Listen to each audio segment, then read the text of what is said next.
Bapak Ibu Saudara, kita akan memulai di dalam pendalaman Alkitab kita pada malam hari ini. Kita akan membahas Yohanes 3 ayat 1 sampai 8.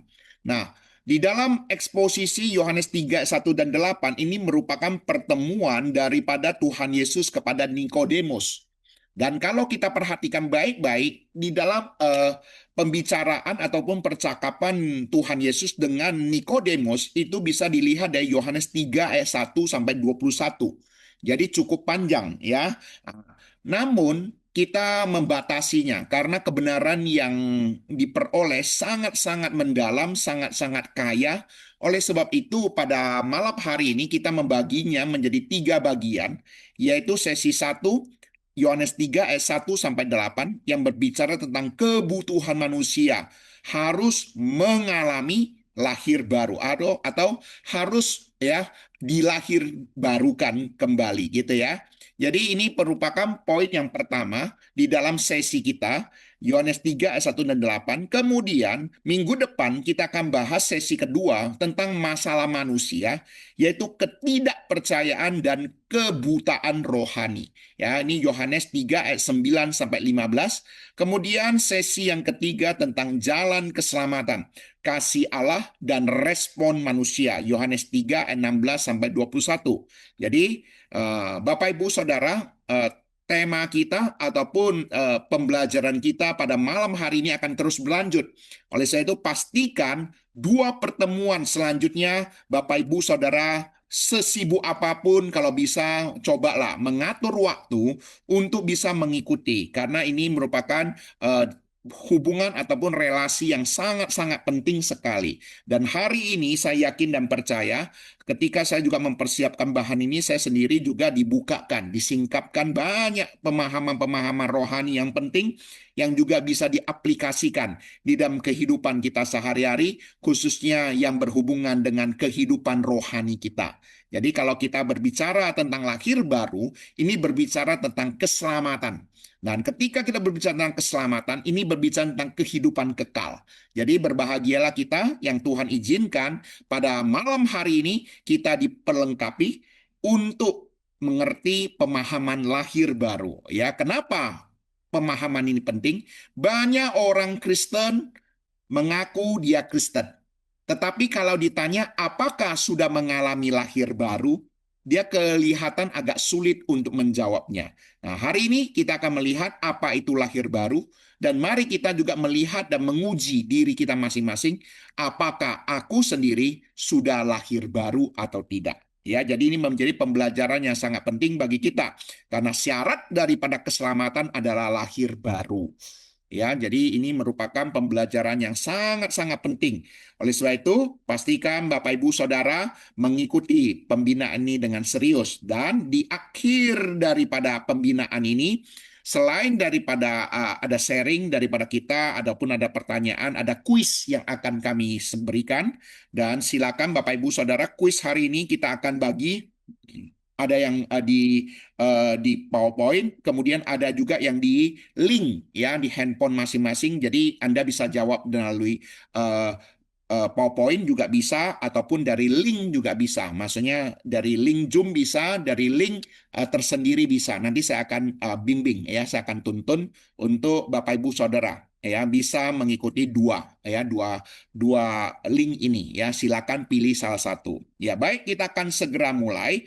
Di dalam pembelajaran pertama, Yohanes 3 ayat 1 sampai 8. Saya akan bacakan ayat firman Tuhan ini terlebih dahulu.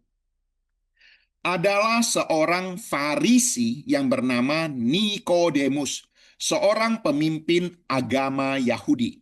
Ia datang pada waktu malam kepada Yesus dan berkata, "Rabi, kami tahu bahwa engkau datang sebagai guru yang diutus Allah. Sebab tidak ada seorang pun yang dapat mengadakan tanda-tanda yang engkau adakan itu jika Allah tidak menyertainya." Yesus menjawab katanya, "Aku berkata kepadamu, sesungguhnya jika seorang tidak dilahirkan kembali, ia tidak dapat melihat kerajaan Allah."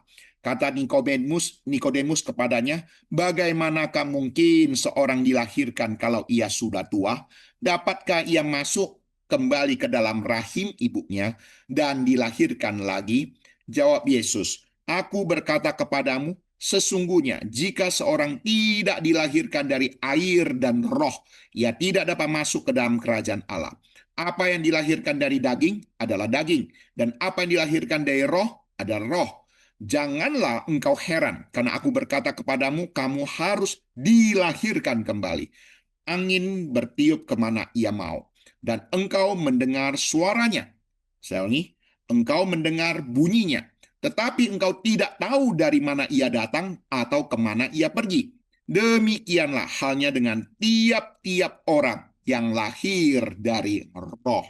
Oke, baik Bapak Ibu Saudara, dari 8 ayat Alkitab ini, coba saya akan memulai dengan 10 pertanyaan pemantik ya untuk merangsang kita untuk belajar betapa pentingnya kebenaran firman Tuhan ini ya. 10 pertanyaan pemantik ini yang akan kita bahas minimal ya, minimal ada 10 pertanyaan yang akan menjadi eh, pertanyaan yang akan memotivasi kita untuk serius belajar. Pertanyaan pertama, mengapa orang yang sudah sangat religius seperti Nikodemus tetap dianggap belum selamat oleh Yesus? Apakah mungkin ini juga terjadi pada kita hari ini? Ini juga menjadi pertanyaan yang sangat serius bagi kita. Mungkin kita selama ini menganggap kita sudah cukup rohani, tetapi numpang tanya, apakah kondisi ini akan sama seperti Nikodemus? Mari kita mengujinya di dalam pembinaan pada malam hari ini. Dan ini juga menjadi pembelajaran bagi kita ketika melihat saudara-saudari kita di dalam agama mereka yang sangat-sangat rohani. Ini memberikan pengajaran penting bagi kita untuk bagaimana meresponi untuk hidup bersama dengan mereka dan mengasihi mereka. Pertanyaan kedua, apa yang sebenarnya kurang dari iman seseorang yang sudah rajin ke gereja, melayani, bahkan mengerti Alkitab? Ini sesuatu yang juga menjadi pertanyaan yang sangat penting. Nikodemus seorang yang rajin beribadah, rajin melayani dan mengerti kitab Taurat. Tetapi bagi Tuhan Yesus, dia belum mengalami keselamatan. Ya, jadi ini sesuatu yang harus kita pahami. Kira-kira nanti dihubungkan dalam kehidupan kita yang rajin beribadah, rajin melayani, dan juga kita yang terus belajar. Kita juga diingatkan bahwa apakah itu semua adalah jaminan kita sudah diselamatkan? Jawabannya tidak. Apa itu? Nanti kita akan sama-sama bahas. Kemudian yang ketiga, mengapa Yesus tidak membahas mujizat, tetapi langsung berbicara tentang lahir baru? Apa yang penting dari mujizat? Apa yang lebih penting dari mujizat? Perhatikan baik-baik. Yang mendorong Nikodemus datang menjumpai Tuhan Yesus adalah tanda-tanda yang dilakukan oleh Tuhan Yesus. Tetapi ketika Nikodemus menyampaikan apa yang menjadi latar belakang dia datang menjumpai Tuhan Yesus tidak meresponinya tentang mujizat. Bahkan dia mengajar tentang lahir baru kepada Nikodemus. Nah, ini memberikan pemahaman bagi kita bahwa ada sesuatu yang jauh lebih penting daripada tanda-tanda mujizat.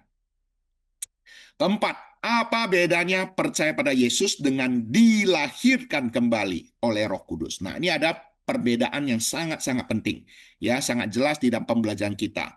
Yang kelima, jika kelahiran baru bukan usaha manusia, lalu apa peran kita dalam keselamatan? Apakah kita hanya pasif? Nah, ini nanti juga akan menjadi pembelajaran kita. Sebenarnya ketika Nikodemus datang ke hadapan Tuhan Yesus, dan sesungguhnya ketika memberitahu kepada Nikodemus tentang kelahiran baru yang dilahirkan oleh Roh Kudus, yang merupakan karya Roh Kudus, dan bagi kita yang mengerti bahwa lahir baru oleh karena Roh Kudus, kalau begitu, apa yang diharapkan Tuhan Yesus dari Nikodemus? Bahwa kalau kelahiran baru semuanya adalah karya Roh Kudus, kira-kira apa sih yang diharapkan oleh Tuhan Yesus dari Nikodemus? Demikian juga kalau kita mengerti lahir baru merupakan karya Roh Kudus, bukan karena usaha manusia, apa yang Tuhan harapkan dari kita yang belajar tentang kelahiran baru? Ya. Kemudian pertanyaan keenam, mengapa Nikodemus yang disebut guru Israel justru tidak mengerti hal rohani yang paling mendasar? Ingat ya, Nikodemus adalah orang Farisi, pemimpin agama Yahudi, dan juga seorang guru. Namun hal yang paling mendasar ini tidak dimengerti oleh Nikodemus. Seakan-akan kalau kita perhatikan baik-baik, Nikodemus di hadapan Tuhan Yesus bagai bayi rohani. Ya, di hadapan Nikodemus, seorang pemimpin agama Yahudi, di hadapan Tuhan Yesus sebagai bayi rohani. Nanti kita akan lihat bagaimana bayi rohani yang dimaksud. Kemudian apa tanda tanya? Apa Selgi? Apa tanda nyata seseorang benar-benar sudah lahir baru, bukan sekedar perubahan perilaku. Nah, jadi ini juga perhatikan, bukan perubahan moralitas, bukan perubahan tingkah laku, tetapi ada hal-hal apa lagi yang merupakan tanda nyata seseorang benar sudah lahir baru. Ini juga akan diuji di dalam kehidupan kerohanian kita. Apakah kita sudah lahir baru atau tidak? Kedelapan, mengapa banyak orang takut mengakui Yesus secara terang-terangan, padahal mereka percaya apa yang sebenarnya mereka kejar. Ya. Jadi perhatikan baik-baik, banyak orang percaya pada Tuhan Yesus. Minggu yang lalu kita sudah melihat, banyak orang mau percaya pada Tuhan Yesus, tapi Tuhan Yesus tidak mau mempercayakan dirinya kepada mereka. Ini sesuatu yang fatal, Bapak, Ibu, Saudara. Jangan berpikir, aku percaya Tuhan Yesus berarti aku sudah selamat. Numpang tanya, apakah Tuhan Yesus mempercayakan dirinya bagi kita untuk dipercaya? Ini sesuatu yang patut kita juga pahami. Demikian juga di dalam pembelajaran hari ini kita akan melihat banyak pemimpin-pemimpin agama Yahudi yang percaya kepada Tuhan Yesus. Namun, kenapa mereka tidak terang-terangan? Nah, nanti kita juga akan melihat alasannya. Sama seperti Nikodemus, ya. Yang sembilan, bagaimana cara membedakan antara perubahan moral biasa dengan kelahiran baru sejati. Tadi saya juga sudah singgung bahwa sesungguhnya yang dimaksud dengan lahir baru bukan perubahan moralitas saja, bukan saja sekedar perubahan tingkah laku, tetapi kelahiran baru yang sejati itu kira-kira bagaimana. Nanti kita bisa melihat. Kemudian 10, jika hari ini Yesus berkata kepada kita, kamu harus dilahirkan kembali. Apakah kita yakin sudah mengalami kelahiran baru? Sudah mengalami kelahiran kembali?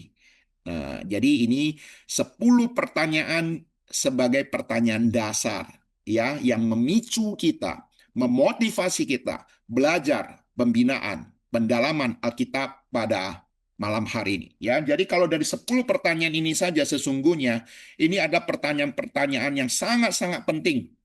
Pertanyaan-pertanyaan yang sangat-sangat mendasar.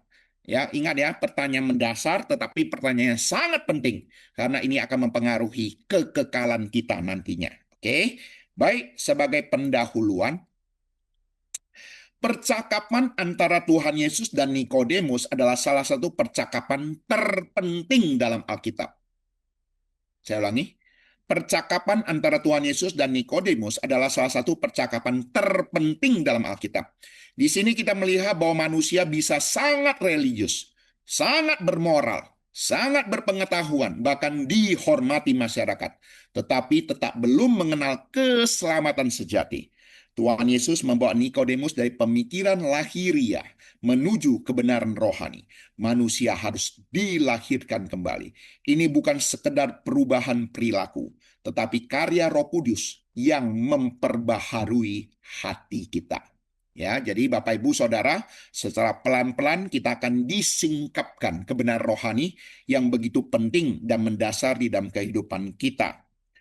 Dalam teologia ataupun seorang teolog reform bernama John Calvin mengatakan bahwa pikiran Nikodemus dipenuhi banyak duri, ya, dianggap sebagai ataupun dilambangkan sebagai dipenuhi banyak duri yang melambangkan kebingungan dia akan kebenaran rohani. Ya, jadi Nikodemus seorang pemimpin agama Yahudi yang datang malam-malam menjumpai Tuhan Yesus, sebenarnya dia mengalami kebingungan akan kebenaran rohani. Bila pemimpin agama Yahudi yang bernama Nikodemus saja bisa bingung secara rohani, perlu menjumpai Tuhan Yesus untuk belajar firman Tuhan, apalagi kita.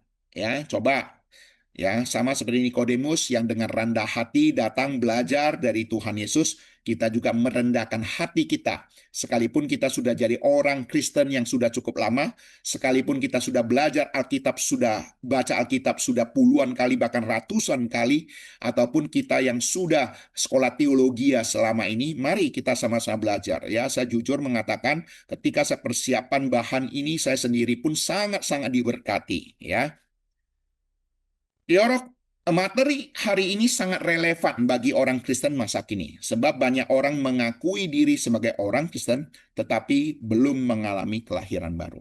Ya, jadi ini materi sangat relevan bagi kita yang sudah percaya pada Tuhan Yesus, yang mengaku diri sebagai orang Kristen. Tetapi coba kita melihat dan kita menguji apakah kita sudah mengalami kelahiran baru atau tidak. Baik, kita lihat ayat pertama. Adalah seorang Farisi yang bernama Nikodemus, seorang pemimpin agama Yahudi. Oke, Nikodemus adalah seorang Farisi dan anggota daripada Mahkamah Agama Yahudi. Posisinya sebagai pemimpin agama Yahudi sangat terpandang. Namun status tinggi ini tidak menjaminnya memahami rohani dengan baik atau memahami kebenaran dengan baik. Arti daripada nama Nikodemus. Ya, Bapak Ibu Saudara, kalau kita baca Alkitab, setiap kata-kata nama di dalam Alkitab itu hampir bisa dibilang mayoritas itu punya maksud di dalam, ataupun dengan kata lain ada kebenaran di balik itu semua.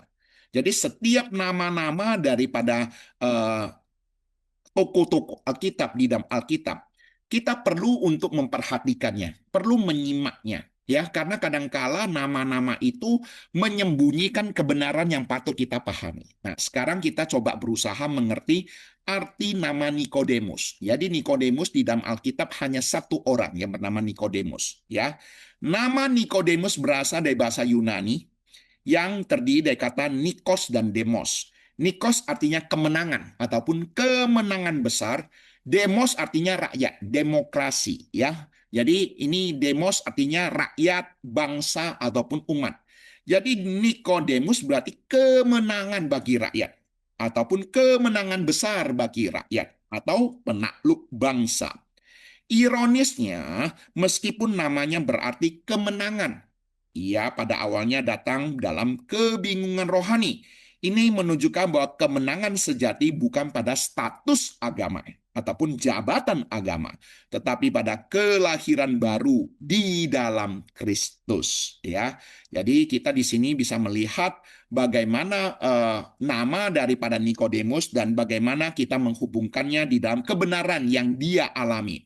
Nah, coba Bapak Ibu Saudara, selain daripada nama-nama toko-toko yang mayoritas punya maksud di sana, setiap mujizat, tanda mujizat yang dicantumkan di dalam Alkitab itu juga memiliki makna pengajaran. Ya, ketika Tuhan Yesus menyembuhkan orang buta, itu ada makna kebenaran yang disampaikan. Ketika menyembuhkan orang lumpuh, membangkitkan orang mati, itu semuanya punya makna kebenaran rohani, bukan sekedar peristiwa mujizat. Ya, jadi ini camkan dulu ya. Nanti kita akan sama-sama pelan-pelan menyingkapkan kebenaran firman Tuhan bagi kita. Nah, di sini berbicara kepada kita tentang arti nama Nikodemus. Siapakah orang Farisi? Kata Farisi pertama kali muncul dalam Injil Yohanes, yaitu Yohanes 1 ayat 24. Dalam nada yang negatif. Waktu itu, beberapa orang Farisi mempertanyakan baptisan Yohanes Pembaptis. Atau dengan kata lain, mempermasalahkan baptisan Yohanes Pembaptis. Jadi beberapa orang Farisi waktu itu, kalau bisa dibilang dalam nuansa ataupun dalam nada yang negatif. Dan muncul untuk pertama kali dalam Yohanes 1 ayat 24. Tetapi di dalam Yohanes pasal 3 ini kata Farisi, ya Nikodemus adalah orang Farisi, muncul dalam nada positif. Ya, mereka mencari dan belajar dari Tuhan Yesus. Kenapa saya harus katakan kata mereka? Padahal Nikodemus sendiri yang datang kan? Tetapi kenapa kata mereka yang saya tulis di sini itu semuanya adalah sesuatu yang patut kita perhatikan. Kenapa saya harus menulis kata mereka? Nanti kita akan singkapkan ya mengapa ini sesuatu yang harus kita ketahui juga. Jadi perhatikan baik-baik di sini. Ketika kita melihat bahwa orang Farisi dalam Yohanes 1:24 kata Farisi itu mempermasalahkan baptisan Yohanes Pembaptis, kemudian Yohanes 3 kata Farisi ini muncul dalam nada positif ketika datang kepada Tuhan Yesus. Belajar dan bertanya. Kira-kira pembelajaran apa yang kita peroleh? Nah, ingat ya Bapak Ibu Saudara ya, saya rindu pembelajaran kita bukan hanya menambah pengetahuan, tetapi aplikasi kehidupan. Bagaimana mengaplikasikan di dalam kehidupan kita itu jauh lebih penting daripada sekedar mengisi pengetahuan kita. Kalau kita sudah mengerti dan mengaplikasikannya dan kita bisa bagaimana menghidupinya, ini jauh lebih penting. Ini jauh lebih indah. Dengan demikian, kita memperlakukan orang lain sama seperti Tuhan Yesus memperlakukan mereka. Oke? Nah, ini pelajaran rohani ya. Kira-kira Bapak Ibu Saudara bisa lihat gak? Kira-kira dari pemahaman dua kali menyebut kata Farisi ini, pembelajaran rohani apa yang didapatkan? Oke, ini pelajaran rohaninya. Jangan karena sikap sebagian kelompok, kita ikut bersikap negatif kepada seluruh pribadi dalam kelompok itu. Tuhan Yesus tahu bahwa orang Farisi sering mencari kesalahan para pelayan Tuhan. Namun itu bukan alasan bagi Tuhan Yesus untuk membenci mereka semua, melainkan ia mengasihi mereka. Ya, ini sesuatu kalimat yang penting. Seringkali kita ketika beda pendapat, lalu ada terjadi kelompok sana dan kelompok sini. Tetapi seringkali yang membuat kita, ketika ada satu dua orang dari kelompok seberang, yang kita tidak suka cara mereka, karakter mereka, akhirnya kita juga ikut membenci semua orang dalam kelompok itu. Itu konsep yang salah. Itu tidak boleh. Ini juga menjadi pembelajaran rohani bagi kita. Beda pendapat, bagian kelompok sana dan kelompok sini itu tidak bisa terhindarkan. Tetapi kita sebagai orang percaya yang meneladani Tuhan Yesus, kita tidak boleh ya ikut-ikutan juga membenci semua pribadi yang ada di dalam kelompok yang berbeda dengan pandangan kita. Ini perlu saya sampaikan. Oke? Terbukti juga salah satu rasul terbesar, yaitu Paulus, juga berasal dari orang Farisi. Tuhan melayani mereka, mengubah mereka, memakai mereka untuk kemuliaannya. Nah, ini sesuatu yang penting, Bapak, Ibu, Saudara yang dikasih Tuhan. Sekalipun hari ini kita berbeda pandangan, berbeda pendapat, bukan berarti kita harus membenci mereka. Kalau ada kesempatan kita bisa merangkul mereka, ini sesuatu hal yang indah. Karena Tuhan Yesus juga melakukan demikian. Ketika kita bisa merangkul mereka, itu ada wujud mengasihi mereka. Dan bukan tidak mungkin, sama seperti Tuhan Yesus yang bukan hanya merangkul Rasul Paulus sebagai orang Farisi, yang semula adalah penganiaya orang Kristen, pembunuh-pembunuh orang Kristen, tapi Tuhan Yesus bukan hanya mengasihi, merangkul, bahkan memakai dia. Dan memakai dia secara heran dan luar biasa. Ini loh teladan rohani Tuhan Yesus dalam kehidupan kita. Ya, kalau kita sudah dipercayakan sebagai pemimpin rohani kepada orang-orang tertentu yang semula kita tidak bisa berbeda pandangan, berbeda pendapat, kita jangan ikut membenci mereka. Kita harus mengasihi mereka, merangkul mereka, dan memakai mereka bersama-sama melayani Tuhan. Dan percayalah sama seperti Tuhan Yesus bisa memakai Rasul Paulus secara luar biasa. Nah, ini kita juga boleh bersama-sama melayani ya kepada pelayan-pelayan Tuhan yang lemah, pelayan-pelayan Tuhan yang semula beda pendapat dengan kita, tetap harus mengasihi mereka, merangkul mereka dan bekerja sama dengan mereka untuk pekerjaan Tuhan. Ya, kenapa kita bisa lakukan? Bukan karena kita lebih baik, bukan karena kita mampu, tidak, tetapi karena inilah teladan Tuhan Yesus di dalam kehidupan kita yang Tuhan harapkan kita bisa lakukannya. Bapak, Ibu, Saudara, tidak mudah, tetapi harus melakukannya. Ya, sungguh indah bukan? Ini sesuatu hal yang penting. Nah, pandangan para teolog reform tentang Nikodemus. Nah, ini saya kumpulkan beberapa pandangan pendapat daripada teolog tentang pribadi Nikodemus. John Calvin menganggap bahwa Nikodemus adalah orang terpandang yang gelap secara rohani. Kehormatan manusia tidak menggantikan kelahiran baru. Dia seorang pemimpin rohani, tetapi dia mengalami kegelapan rohani. Dan kehormatan yang dia terima selama ini sesungguhnya tidak bisa menggantikan kelahiran baru. Ya, artinya kelahiran baru jauh lebih penting daripada kehormatan yang dia miliki. Matthew Henry, seorang penafsir Alkitab yang sangat terkenal juga mengatakan, ini berbicara tentang contoh orang baik secara moral tetap butuh anugerah. Kemenangan sejati melalui iman pada Yesus Kristus. Nah, ini berbicara juga kepada kita. Kalau kita menjumpai saudara kita, tetangga kita, famili kita, keluarga kita yang belum percaya pada Tuhan, tapi kehidupan mereka sudah sangat baik. Dari segi moral, kebajikan mereka sangat baik. Tapi kalaupun mereka belum mengenal Yesus Kristus, tugas kita mengasihi mereka, membawa mereka untuk percaya pada Tuhan Yesus.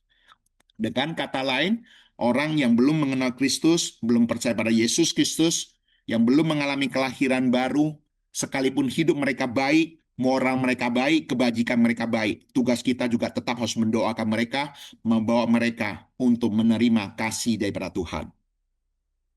Ya, perhatikan baik-baik ya. Kemudian R.C. Sproul mengatakan mewakili manusia natural yang religius tapi belum diperbaharui Roh Kudus. Ya, di sekeliling kita banyak orang-orang yang religius. Ini berbicara manusia pada umumnya. Mereka rajin melakukan kebajikan, mereka rajin melakukan kegiatan sosial, tetapi perhatikan, sesungguhnya kehidupan mereka yang bisa kelihatan itu, mereka belum mengalami pembaharuan oleh Roh Kudus. Oleh sebab itulah tugas kita juga bagaimana berdoa kepada Tuhan supaya Roh Kudus juga menjamah hati mereka. Oke, D. A. Carlson juga mengatakan perwakilan Yudaisme terbaik, namun tetap gagal dalam regenerasi atau lahir kembali. Jadi dengan kata lain, eh, Nikodemus mewakili agama Yahudi, ya mewakili pemimpin agama Yahudi yang terbaik, namun gagal dalam kelahiran kembali, ya regenerasi di dalam kehidupan dia. Jadi ini adalah pandangan teolog tentang uh, Nikodemus, ya. Nah, dan sebagian pemahaman pandangan-pandangan teolog ini bagi kita sangat-sangat berarti juga seperti yang saya ungkapkan tadi dan diaplikasikan dalam kehidupan kita. Nah, inilah ayat pertama.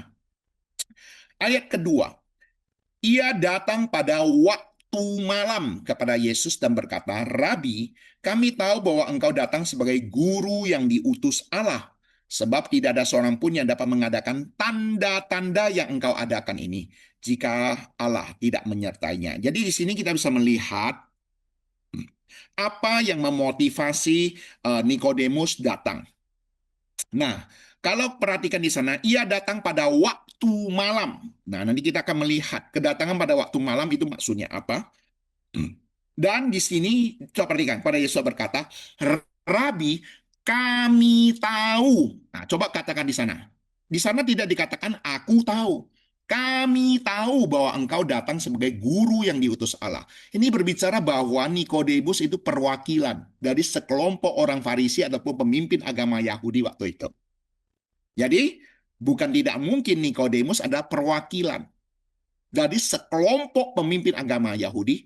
Mereka tidak mau menyolok datang di hadapan Tuhan Yesus. Hanya Nikodemus sendiri yang datang. Jadi di sini perhatikan baik-baik ya. Setiap kata-kata di dalam ayat Alkitab ini namanya pendalaman Alkitab. Ya, jadi dalam waktu yang singkat ini saya hanya bisa menyampaikan beberapa pemahaman-pemahaman yang penting supaya kita juga waktu kita belajar Alkitab tidak mengabaikan kata-kata yang penting di sana ya. Jadi kata kami di sana ini penting ya. Ya, Rabi, kami tahu. Ya, berarti sesungguhnya bukan hanya Nikodemus yang tahu, ada sekelompok orang yang tahu. Kedatangan pada malam hari memiliki makna ganda, ya, yaitu secara literal dan juga secara simbolis. Secara literal karena takut orang banyak mengetahui, atau karena ingin bicara secara pribadi, ya, kepada Tuhan Yesus, ya. Jadi datang pada malam hari supaya juga jangan menyolok kehadiran Nikodemus. Dan kenapa Nikodemus sendiri dan tidak sekelompok orang? Ini juga supaya apa? Jangan terlalu banyak orang yang mengetahui, ya. Nah, secara simbolis dalam Injil Yohanes kata malam juga melambangkan kegelapan rohani, ya, atau dengan kata lain kegelapan rohani mencari terang Kristus, ya. Jadi Nikodemus datang dalam kegelapan tapi sedang mencari sang terang. Ya, ini pemahaman simbolisnya. Terserah Bapak Ibu Saudara mau mengerti yang mana, literal atau simbolis atau dua-duanya, silakan, ya. Jadi ini hanya penafsiran-penafsiran dan pendalaman Alkitab yang bisa kita pahami dan dua-duanya punya makna yang cukup akurat dan cukup penting untuk kita ketahui. Sedangkan kata rabi, perhatikan di sana. Sebutan rabi dalam Ibrani rabi itu artinya tuanku, bukan hanya artinya guru. Bukan hanya sekedar arti guru. Jadi dalam bahasa Ibrani, rabi itu juga artinya tuanku, guruku yang mulia, adalah gelar kehormatan yang jauh lebih dalam daripada sekedar kata guru biasa. Ya, jadi ini perlu saya sampaikan juga. Kata rabi di sana bukan dimengerti guru yang kita mengerti selama ini. Ya, nah, tetapi kata rabi, guru di dalam pemahaman Yahudi itu pemahaman yang sangat luar biasa, terhormat dan mulia. Seorang rabi adalah penafsir kitab suci, pembimbing moral, dan pemimpin rohani. Ya, jadi perhatikan baik-baik, seorang pemimpin agama Yahudi Memanggil Tuhan Yesus sebagai Rabi itu sesuatu yang luar biasa. Ini bukan menunjukkan sebuah kesetaraan, bukan. Bukan menunjukkan sebuah kesetaraan status, bukan. Tetapi di sini menunjukkan sebuah penghormatan, sebuah tingkatan pengakuan yang berbeda. Ya, jadi Bapak Ibu Saudara harus dipahami. Ketika Nikodemus memanggil Tuhan Yesus sebagai Rabi, itu ada sebuah penghormatan, sebuah hal yang luar biasa. Ya, seorang pemimpin agama Yahudi mengakui Yesus sebagai Rabi.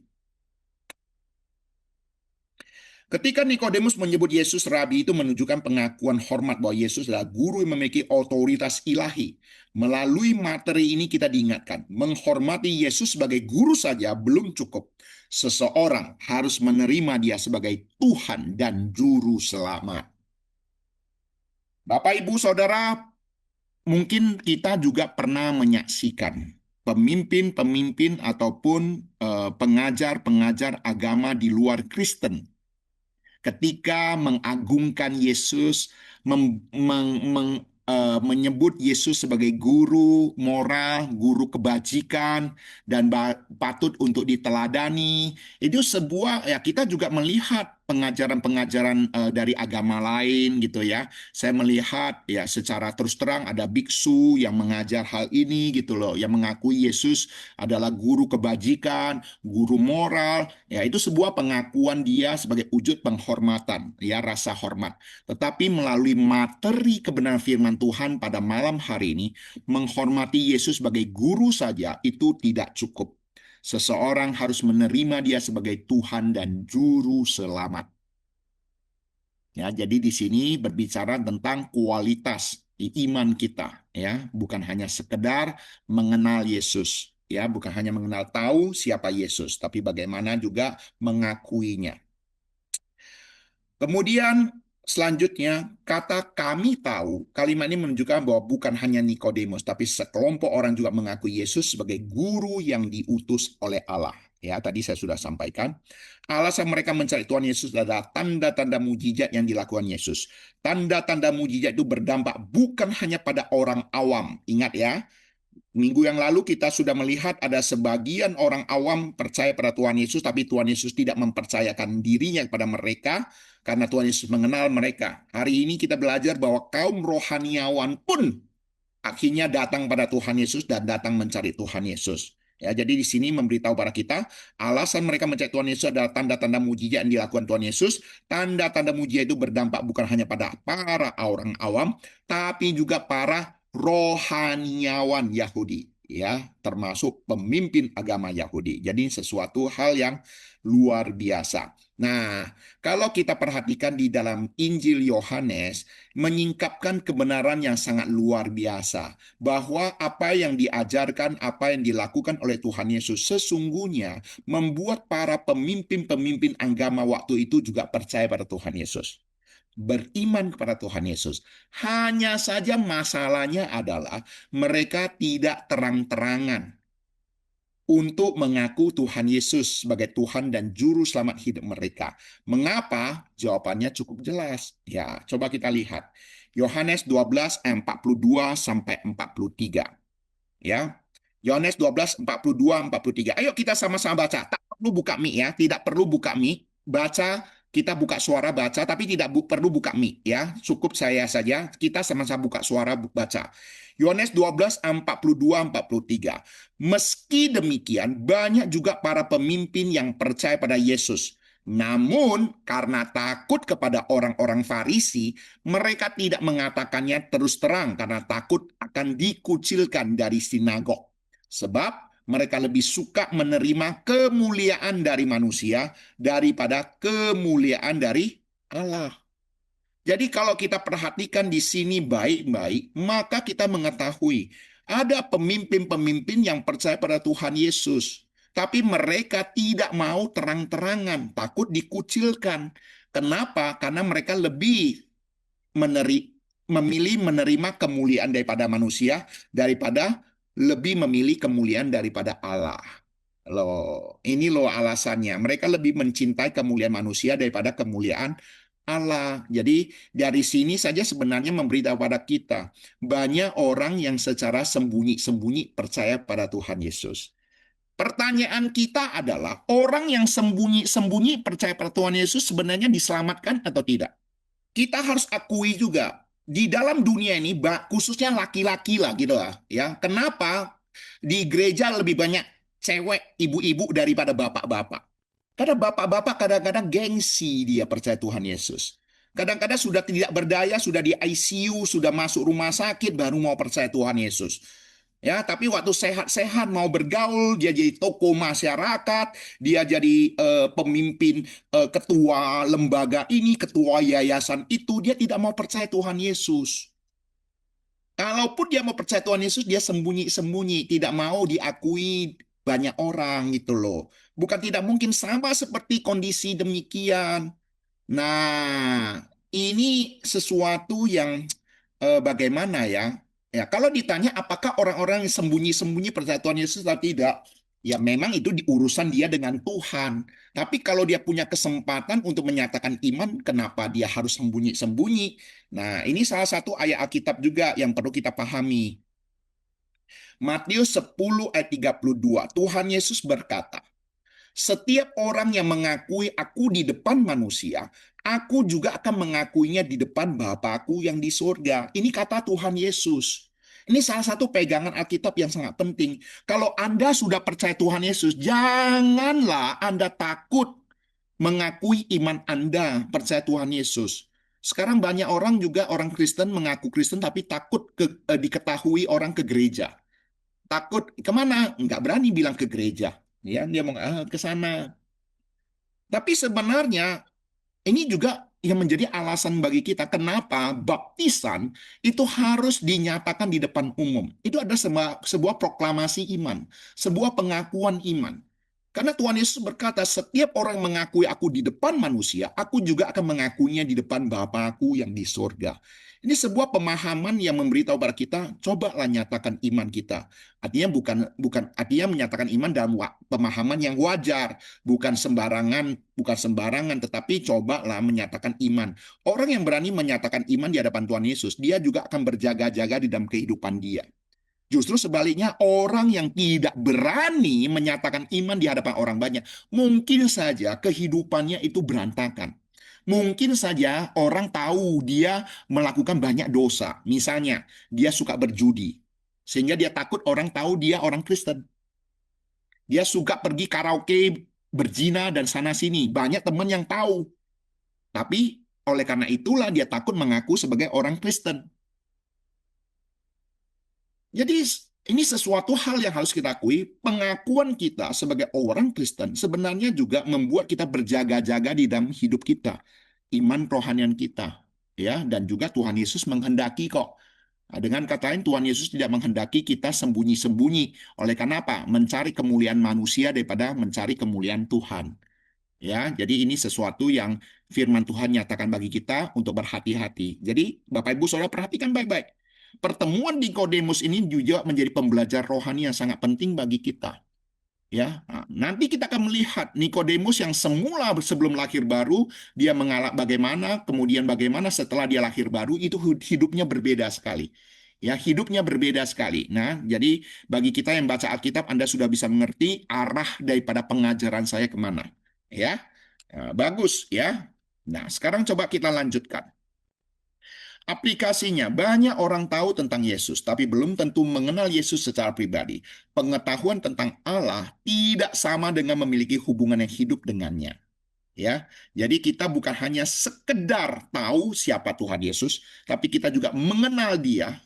Mengenal itu artinya apa? Memiliki hubungan hidup dengannya. Ya, jadi saya sudah sering pergunakan kalimat ini. Di sekolah metodis ataupun sekolah Kristen, banyak siswa-siswi tahu siapa Tuhan Yesus. Tapi belum mengenal Tuhan Yesus. Belum mengalami hidup bersama dengan Tuhan Yesus. Hanya sekedar tahu. Ujian agama Kristennya dapat 100. Tapi itu bukan jaminan dia memperoleh keselamatan.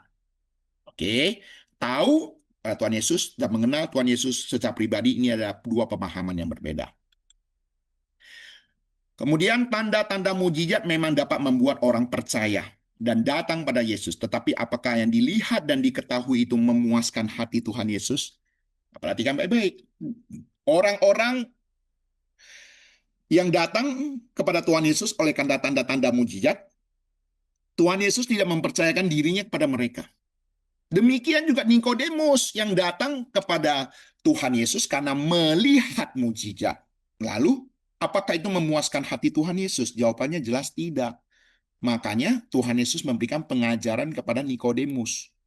Banyak orang percaya pada Tuhan Yesus, tetapi apakah Tuhan Yesus mempercayakan dirinya pada mereka? Ini minggu yang lalu sudah kita bahas. Ya, bagi teman-teman yang belum mengikutinya, silakan dilihat di YouTube. Ya, di YouTube itu ada berbagai, ada folder-foldernya. Bisa lihat untuk pendalaman Alkitab. Ya, untuk yang minggu lalu. Ya, kita bersyukur ya bagian IT kita menyusun topik-topik kita dengan sangat rapi sekali ya, renungan harian kita, bagaimana pendalaman Alkitab kita itu disusun ya. Coba perhatikan baik-baik. Ya, justru hal-hal inilah membuat saya juga tidak akan sembarangan mempersiapkan bahan-bahan pendalaman Alkitab. Ya, karena kita harus bagaimana firman Tuhan itu memberkati banyak orang. Ya, jadi ini sesuatu yang harus kita hargai. Jadi ini sesuatu juga yang baik. Kalau kita merasa diberkati, cobalah ajak orang untuk belajar ya, untuk belajar firman Tuhan sebaik-baiknya. Kalau Anda diberkati, silakan ajak orang. Dan ini saya sengaja untuk bagaimana expose sebanyak-banyaknya kita bisa belajar firman Tuhan. Oke. Nah, ini yang poin yang ayat kedua dan ayat ketiga.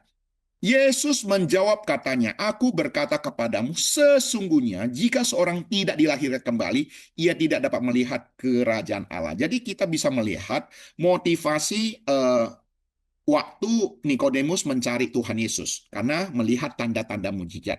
Lalu Tuhan Yesus menjawabnya, "Aku berkata padamu, sesungguhnya jika seorang tidak dilahirkan kembali, ia tidak dapat melihat kerajaan Allah." Ya, jadi kalau kita mau bandingkan melihat mujizat dan melihat kerajaan Allah. Nikodemus berbicara tentang mujizat, tapi Yesus segera mengarahkan percakapan kepada kebutuhan terdalam manusia, yaitu kelahiran kembali.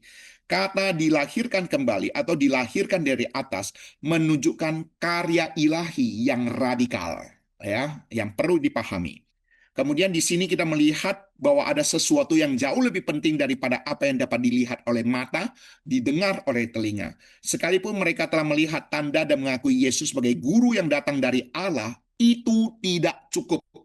Bagi Yesus, yang terpenting adalah seseorang dapat melihat kerajaan Allah. Melihat kerajaan Allah jauh lebih penting daripada melihat orang sakit disembuhkan. Atau dengan kata lain, lebih penting daripada melihat mujizat. Saya menjumpai banyak orang yang sudah mengalami mujizat doa. Orang Kristen, doa para pendeta. Tapi tetap tidak mau percaya pada Tuhan Yesus. Saya juga heran kenapa demikian. Saya pernah menjumpai salah seorang famili dekat saya dan mengatakan, saya bermimpi ya melihat salib di atas langit. Kalian nggak pernah kan bermimpi salib kan? Ya di atas langit kan? Saya bilang memang nggak pernah. Tapi saya percaya Tuhan Yesus. Nah, sekarang dia apa? Dia melihat salib di mimpinya di atas langit, tapi tidak mau percaya Tuhan Yesus. Nah, jadi mana lebih baik? Lebih baik tidak mimpi, tapi percaya Tuhan Yesus daripada mimpi salib di atas kayu salib di langit, tapi tetap tidak mau percaya Tuhan Yesus. Bukankah ini sesuatu yang lucu gitu ya? Nah, tapi ternyata ada yang demikian, Bapak Ibu Saudara. Nah, hari ini kita juga diingatkan melihat mujizat dan melihat kerajaan Allah. Ini dua hal yang sangat berbeda. Ya, coba perhatikan. Sekarang banyak orang Kristen lebih memilih melihat mujizat atau lebih memilih melihat kerajaan Allah. Anda lihat sendiri ya. Kalau kita perhatikan, ini adalah pengalihan percakapan yang sempurna. Nikodemus terpukau pada Yesus karena tanda-tanda mujizat, tapi Yesus mengalihkan cara pandang dari jasmani kepada yang rohani. Ya, jadi ini sebuah pengalihan. Ingat ya, pengalihan percakapan yang sungguh luar biasa. Sesungguhnya kalau kita perhatikan, percakapan Tuhan Yesus, dia ahli komunikasi yang luar biasa. Sesungguhnya tidak ada seorang pun yang bisa berdebat dengan dia. Tidak ada seorang pun yang bisa berbantah kepada dia. Kalau Tuhan Yesus di pengadilan pada saat hari terakhir sebelum naik ke atas kayu salib, di pengadilan dia buka suara saja, tidak ada seorang pun yang bisa membantah. Dia pasti dilepaskan. Tapi justru dia tidak mau. Demikian juga kita perhatikan dalam berbicara kepada pemimpin agama Yahudi waktu itu, ketika dia mengalihkan percakapan, pengalihan yang sangat mulus, pengalihan percakapan yang sangat sempurna, ya, dari melihat tanda-tanda dan Tuhan Yesus mengalihkan percakapan kepada melihat kerajaan Allah, yang mengalihkan cara pandang dari jasmani kepada hal yang rohani. Dengan kata lain, ketika Nikodemus melihat tanda Yesus, datang pada Yesus dan mengakui Yesus sebagai guru utusan Allah, tidak cukup untuk dapat melihat kerajaan Allah, kecuali dilahirkan kembali. Ya, jadi kalau kita perhatikan alur daripada cerita ini baik-baik secara seksama, maka kita bisa melihat ini loh kondisi dari Nikodemus. Dia melihat tanda Yesus, datang pada Yesus, mengaku Yesus sebagai guru utusan Allah, itu tidak menyelamatkan. Dan tidak cukup untuk dapat melihat kerajaan Allah. Dibutuhkan kelahiran kembali. Nah, ini juga menjadi introspeksi bagi kita. Hari ini, mungkin kita sudah mengalami mujizat dari Tuhan Yesus. Kita sudah datang pada Tuhan Yesus. Kita mengakui Yesus sebagai guru dan utusan Allah. Tetapi perhatikan baik-baik. Dibutuhkan kelahiran kembali. Aplikasinya, jangan hanya mencari tangan Tuhan. Carilah wajah Tuhan. Jangan hanya mencari berkat Tuhan, tetapi carilah pribadinya. Berapa banyak orang orientasi pada karya Tuhan Yesus, karya daripada Allah, tetapi tidak mau menerima pribadinya Yesus Kristus, pribadinya Allah. Jadi ini sesuatu perbedaan yang sangat menyolok. Kalau anak hanya butuh uang daripada orang tua, cinta pada uang orang tua, tidak mencintai orang tuanya sendiri. Jadi orang tua pasti sedih. Ini gambaran sederhana Bapak Ibu Saudara. Ya, kelahiran kembali jauh lebih penting daripada melihat mujizat, mengaku Yesus sebagai guru, atau hanya memiliki pengetahuan tentang Yesus sebagai utusan Allah. Jadi Bapak Ibu Saudara yang dikasih Tuhan, ya ini pemahaman yang penting. Ya, kepada saudara-saudara kita yang lebih mendominan kepada mujizat-mujizat. Nah, coba kita ingatkan. Kemudian kepada saudara-saudara kita yang non-Kristen, yang mengakui Yesus sebagai guru. Itu juga sesuatu hal yang mereka menghargai, menghormati persahabatan kita. Tapi kita juga harus mengasihi mereka dan memberitahu mereka. Mengakui Yesus sebagai guru itu sebagai awal yang baik. Tapi itu tidak akan menyelamatkan. Oleh sebab itu kita perlu bimbing mereka, mengasihi mereka, dan mendoakan mereka. Kemudian hanya memiliki pengetahuan tentang Yesus sebagai utusan Allah saja pun, ya, atau dengan kata lain hanya mengakui Yesus sebagai nabi saja pun, itu tidak cukup. Ya, banyak saudara-saudara kita juga mengakui Yesus sebagai nabi, sebagai utusan Allah. Tetapi itu tidak cukup untuk keselamatan yang mereka peroleh. Ya, nah, ketika kita mengerti akan hal-hal yang demikian, orang-orang yang demikian butuh Injil. Orang-orang demikian butuh kita doakan. Orang-orang demikian perlu kita bimbing dengan pertolongan Roh Kudus supaya mereka juga mengalami kelahiran baru, mengalami kasih daripada Tuhan. Ayat keempat. Kata Nikodemus kepadanya, bagaimanakah mungkin seorang dilahirkan kalau ia sudah tua? Dapatkah ia masuk kembali ke dalam rahim ibunya dan dilahirkan lagi? Bapak, Ibu, Saudara, kalau Anda baca ayat firman Tuhan ini baik-baik, ini sesuatu hal yang sangat-sangat...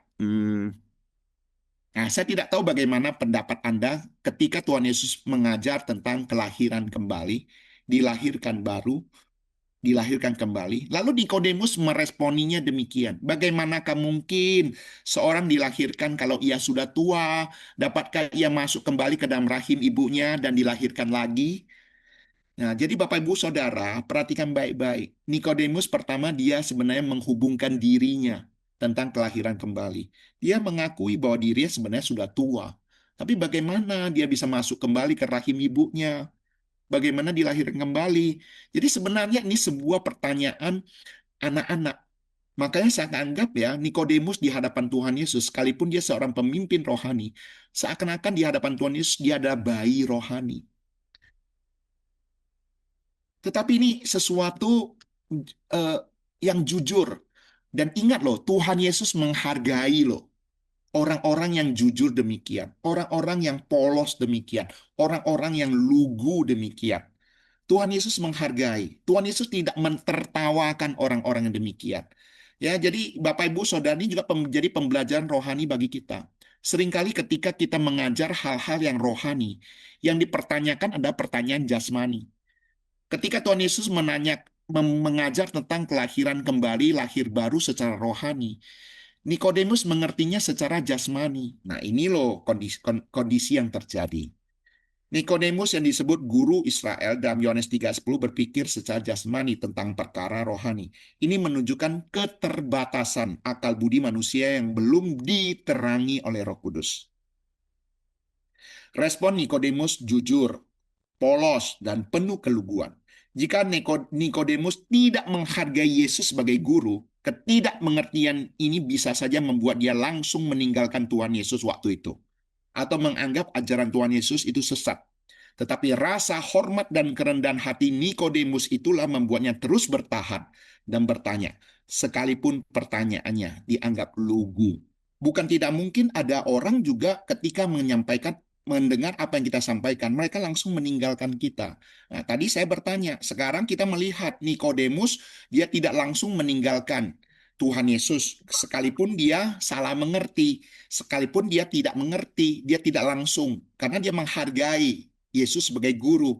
Tetapi numpang tanya, pernahkah Tuhan Yesus waktu mengajar, lalu tidak bisa dimengerti oleh mereka dan salah mengerti oleh mereka, lalu membuat mereka meninggalkan Tuhan Yesus?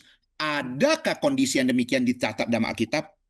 Tuhan Yesus mengajarkan bahwa barang siapa tidak makan daging anak manusia dan minum darahnya, kamu tidak mempunyai hidup di dalam dirimu. Itu tidak bisa diterima oleh orang-orang yang mendengarkannya. Bagaimana suruh kita makan dagingnya dan minum darahnya? Nah, ini pengajaran yang dimengerti secara jasmani.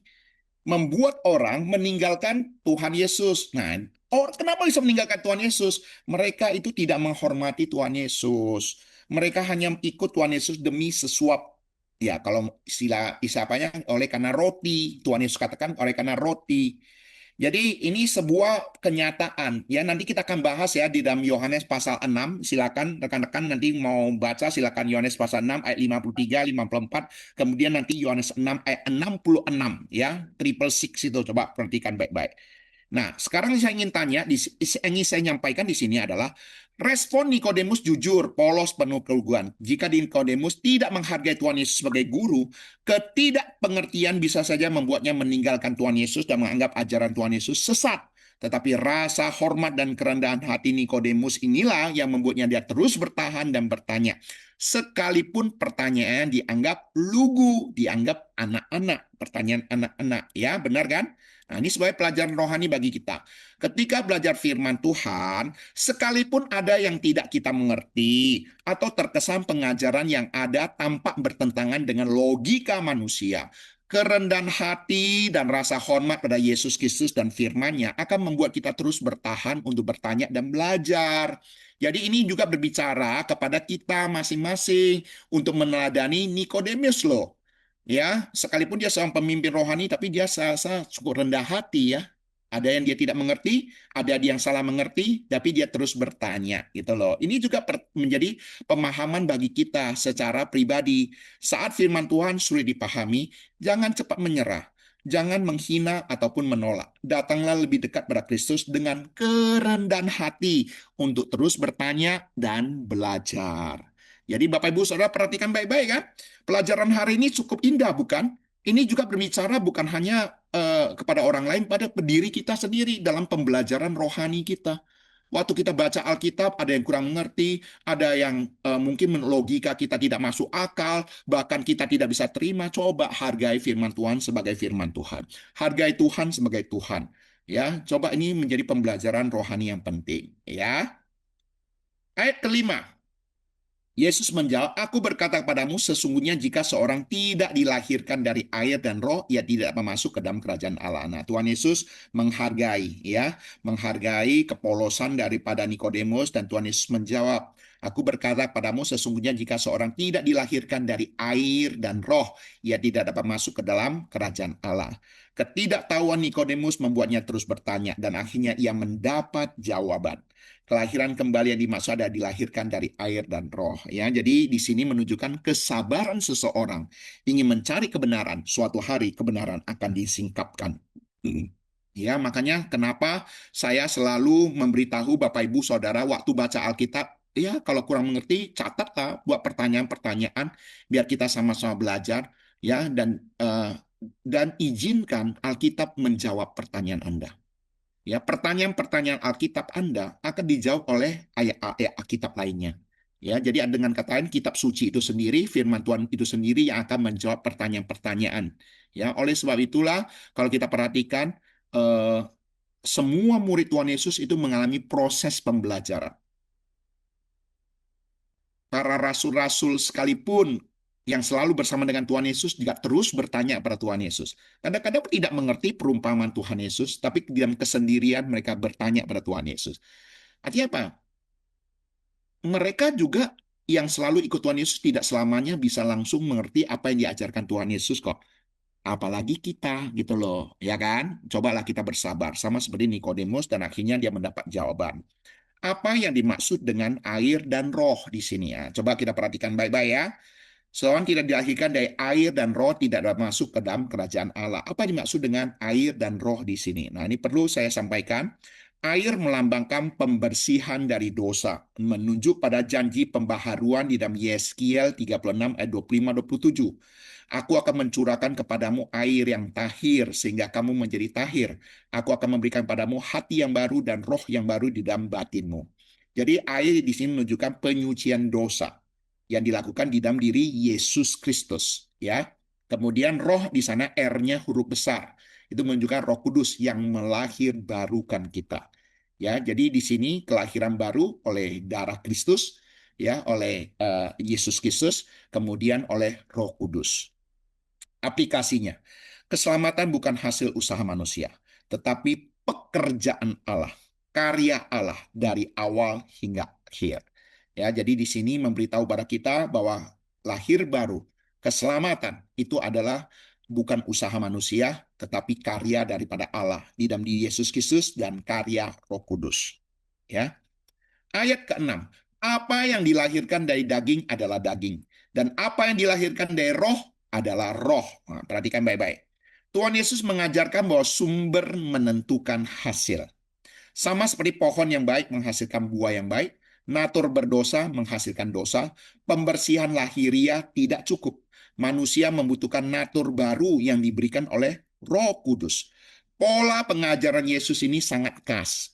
Sumber menentukan respon, asal menentukan akibat, identitas menentukan tindakan, akar menentukan buah, pemilik menentukan kewajibannya. Jadi dengan kata lain, kita coba belajar alur pemikiran dari Tuhan Yesus di dalam pengajarannya. Ya, kalau kita melihat alur pikiran Tuhan Yesus di dalam pengajaran, ada sebuah pola yang merupakan ciri khas dia di dalam pengajaran. Ya, kalau kita perhatikan baik-baik, ini apa yang dilahirkan dari daging adalah daging, apa yang dilahirkan dari roh adalah roh. Di sini menunjukkan sebuah pemahaman sumbernya apa, maka akan menentukan respon. Asalnya apa, itu akan menentukan dampaknya. Identitas menentukan tindakan. Nah, ini beberapa contoh lah ya. Contoh selain dari ayat 6 ini, perhatikan baik-baik. Ayat-ayat kitab yang punya pola yang sama. Matius 7 ayat 17-18. Setiap pohon yang baik menghasilkan buah yang baik. Pohon yang tidak baik menghasilkan buah yang tidak baik. Tidak mungkin pohon yang baik menghasilkan buah yang tidak baik. Ataupun pohon yang tidak baik menghasilkan buah yang baik. Perhatikan ya, ini alur pola. Contoh saja ya, supaya kita bisa melihat waktu baca kitab, kita melihat pengajaran Tuhan Yesus punya alur pemikiran yang bagaimana. Matius 22 ayat 20-21. Maka ia bertanya kepadanya, gambar dan tulisan siapakah ini? Jawab mereka, gambar dan tulisan Kaisar. Lalu kata Yesus pada mereka, berikanlah kepada Kaisar apa yang wajib kamu berikan pada Kaisar. Kepada Allah apa yang wajib kamu berikan pada Allah. Ya, jadi kita perhatikan cara metode alur pemikiran dari Tuhan Yesus. Sumbernya di mana, responnya bagaimana. Kemudian Matius 12:34. Hai kamu keturunan ular beludak, bagaimana kau dapat mengatakan hal-hal yang baik, sedangkan kamu sendiri jahat? Karena yang diucapkan mulut meluap dari hati. Ya, jadi di sini coba perhatikan alur cerita, alur pengajaran Tuhan Yesus itu semula dia akan prioritas pada sumber. Sumbernya dari mana? Kemudian mempengaruhi bagaimana. Makanya saya selalu mengajarkan bahwa kita diingatkan bahwa di dalam berteologi ya, kita harus mengerti starting point kita apa, sumbernya apa.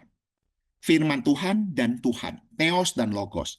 Focusing point kita juga ada Theos dan Logos, finishing point kita juga ada Theos dan Logos. Kalau kita mengerti bahwa sumber segala sesuatu, alur cerita pengajaran kita adalah Tuhan dan firman Tuhan, maka kita akan bisa lebih mudah mengerti pengajaran-pengajaran firman Tuhan lainnya. Dan ini ya alur pengajaran di dalam berteologi yang penting untuk kita pahami.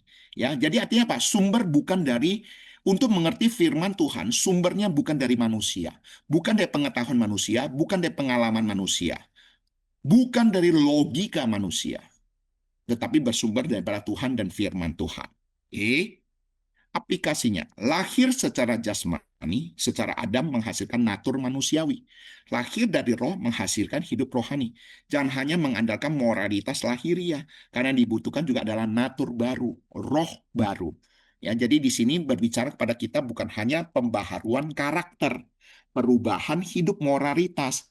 Ya, jadi kita di sini bukan hanya belajar tentang pembinaan karakter, tetapi pembaharuan hidup, pembaharuan roh gitu loh, ya, yang melampaui pembinaan karakter dan moralitas. Ayat ketujuh, janganlah engkau heran karena aku berkata kepadamu, kamu harus dilahirkan kembali. Nah, ini penekanan yang disampaikan oleh Tuhan Yesus pada Nikodemus supaya dia juga jangan heran akan pengajaran-pengajaran Tuhan Yesus, dan Tuhan Yesus menantang. Jadi kalau perhatikan di sini sampai ayat ketujuh saja, Tuhan Yesus sebenarnya menantang Nikodemus untuk dilahirkan kembali. Kamu harus dilahirkan kembali.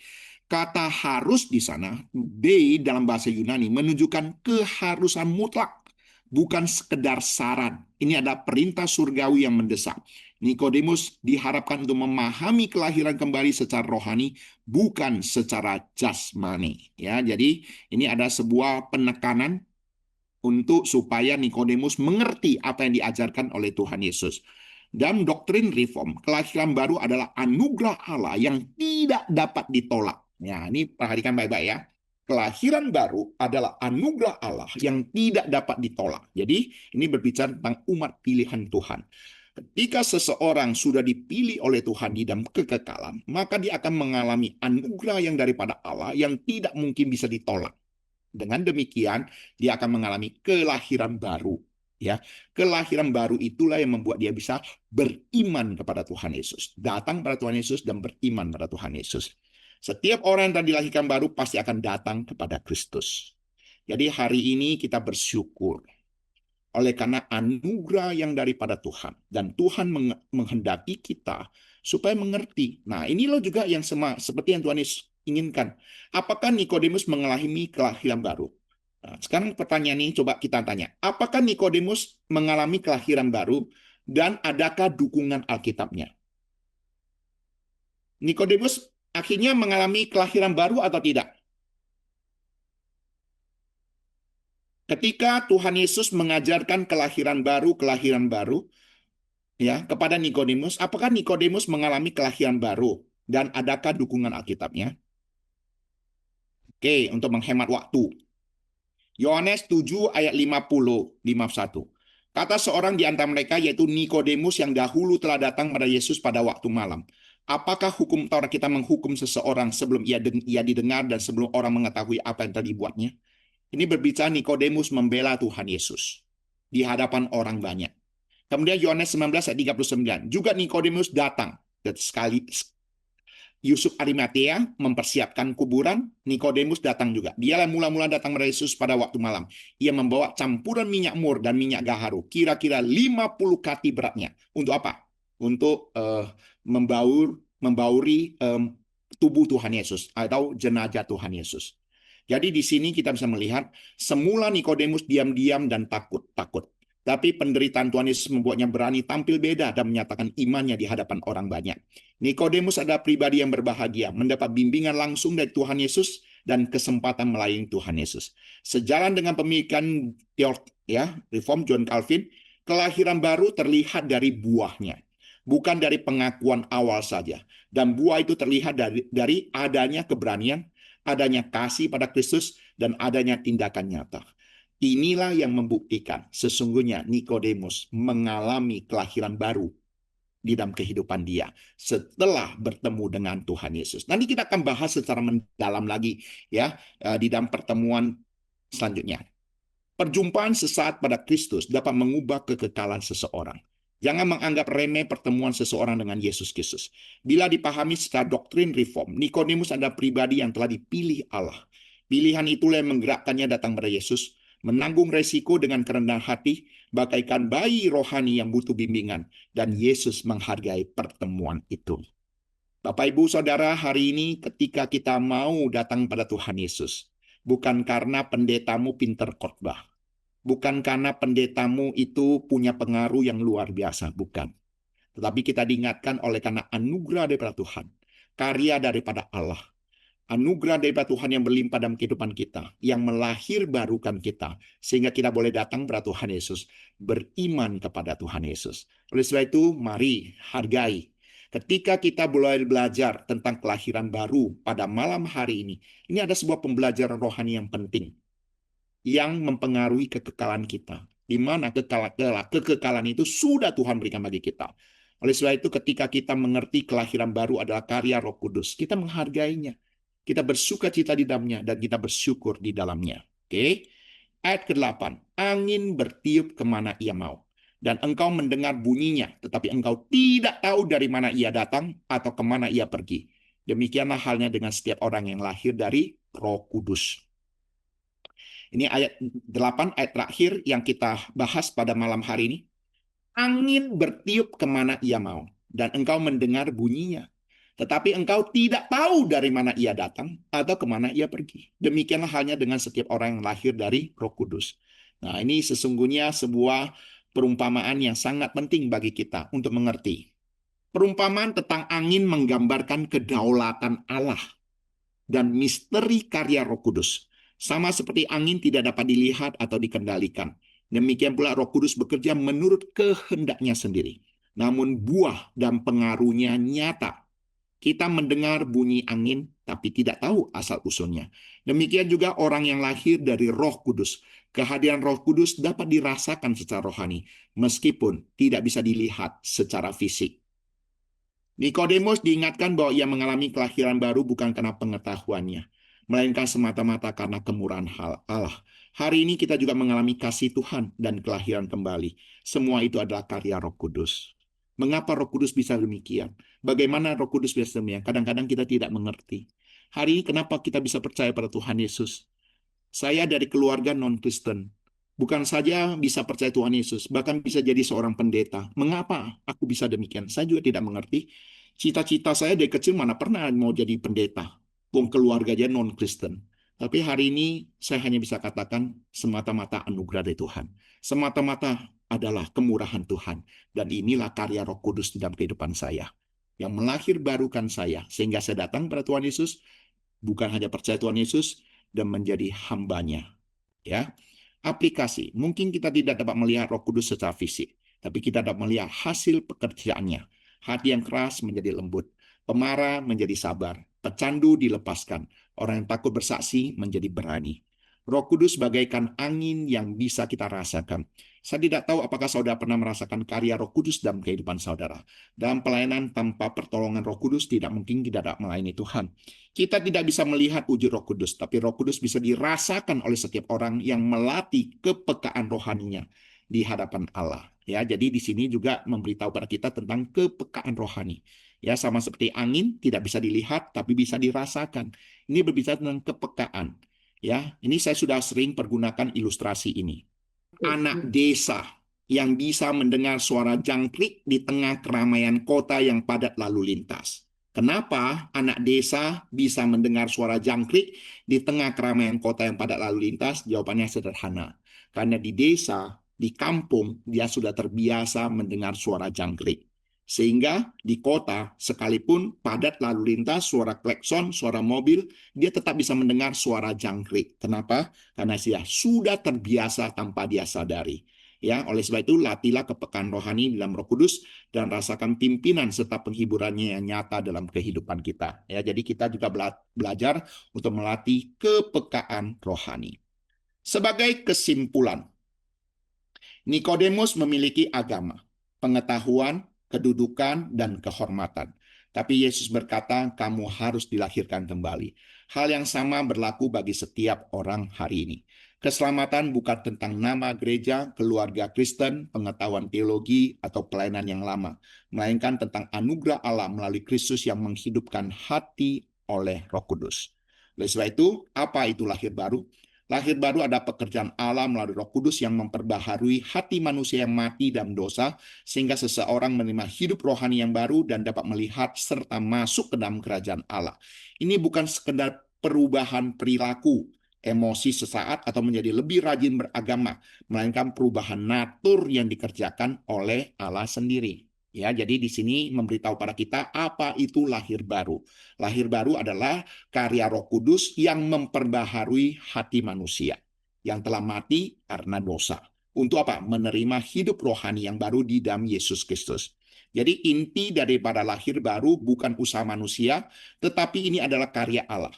Manusia tidak bisa melahirkan dirinya sendiri secara rohani. Sama seperti bayi tidak bisa melahirkan dirinya sendiri. Demikian juga kelahiran baru terjadi karena anugerah Allah melalui Roh Kudus. Keselamatan bukan hasil usaha manusia, tapi pekerjaan Allah dari awal sampai akhir. Jadi sebenarnya ini adalah sebuah pengajaran yang penting pada Nikodemus untuk mengerti bahwa ketika Nikodemus di dalam menuntut hukum Taurat, menjalankan hukum Taurat, mengagungkan perbuatan, mengagungkan tindakan, ketaatan, melakukan hukum Taurat. Sesungguhnya Tuhan Yesus ingin memberitahu pada dia. Untuk apa? Mengerti bahwa keselamatan adalah anugerah daripada Allah. Pemberian daripada Allah. Bukan daripada usaha manusia. Dari mati rohani menjadi hidup rohani. Manusia secara alami hidup dalam dosa. Lahir baru berarti dibangunkan dari kematian rohani menjadi hidup bagi Allah. Ya, yang mati rohani, hidup secara rohani. Itu lahir baru. Kemudian mendapat hati yang baru. Bukan hanya kebiasaan luar yang berubah, tapi pusat hidup berubah. Dulu mencintai dosa, sekarang membenci dosa. Dulu acuh kepada Tuhan, sekarang rindu pada Tuhan. Dulu keras hati, sekarang lembut dan mau taat. Nah, inilah ciri-ciri orang yang sudah memperoleh hati yang baru. Hidup yang baru, lahir yang baru di dalam Kristus. Ya, mencintai dosa, sekarang membenci dosa. Dulu acuh pada Tuhan, sekarang rindu pada Tuhan. Dulu keras hati, sekarang lembut dan mau taat. Kemudian dapat melihat kerajaan Allah. Menurut Yohanes 3, tanpa lahir baru seseorang tidak dapat melihat kerajaan Allah.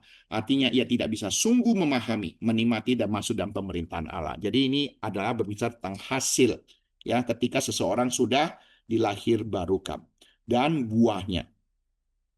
Walaupun pekerjaan Roh Kudus tidak kelihatan, tapi hasilnya nyata. Hidup berubah, ada pertobatan, kasih pada Tuhan, lapar dan haus akan firman, kerinduan hidup kudus, karakter dibentuk. Ya, jadi ini adalah ciri-ciri orang yang sudah lahir baru. Ya, coba kita introspeksi diri kita. Apakah hidup saya sudah lahir baru? Dulu sebelum percaya Tuhan Yesus dan sekarang sudah percaya Tuhan Yesus, ada perbedaan tidak? Kalau dulu suka marah-marah, suka cakap kotor. Sekarang percaya Tuhan Yesus juga suka marah dan suka cakap kotor. Coba tanya, apakah benar sudah lahir baru atau tidak? Ya, coba ada pembaharuan hidup tidak? Nah, di sini ada halnya harus perhatikan, ada buahnya, ya, ya, dari buahnya, buah roh, ya, buah-buah roh, ya, buah roh di dalam kehidupan kita. Ya, lahir baru bukan menjadi orang agama, orang beragama yang lebih baik. Lahir baru adalah menjadi ciptaan baru dalam Kristus oleh karya Roh Kudus. Kita telah menjadi ciptaan baru. Namanya ciptaan baru bukan renovasi, ya, bukan revisi, ya, tetapi ciptaan baru ada sesuatu yang baru di dalam kehidupan kita. Sebagai penutup, Nikodemus datang sebagai orang religius, tapi Yesus menunjukkan bahwa yang paling dibutuhkan bukan status agama melahirkan baru, lahir baru. Demikian juga hari ini kebutuhan terbesar manusia bukan sekedar perbaikan hidup, tapi hati yang baru dari Allah. Datanglah pada Kristus seperti Nikodemus. Mungkin saudara datang dalam kegelapan, kebingungan, dan dengan banyak pertanyaan. Namun siapapun yang datang kepada Yesus tidak akan kembali dengan keadaan yang sama. Firman Tuhan menyatakan pada dalam Yohanes 3:18, barang siapa percaya padaku, ia tidak akan dihukum. Barang siapa tidak percaya, ia telah berada di bawah hukuman, sebab ia tidak percaya dalam nama Anak Tunggal Allah. Dengan kata lain, setiap pribadi yang datang pada Tuhan Yesus, keadaannya pasti akan mengalami pembaharuan hidup, menjadi ciptaan yang baru. Oke, dan ini sesuatu hal yang sangat penting.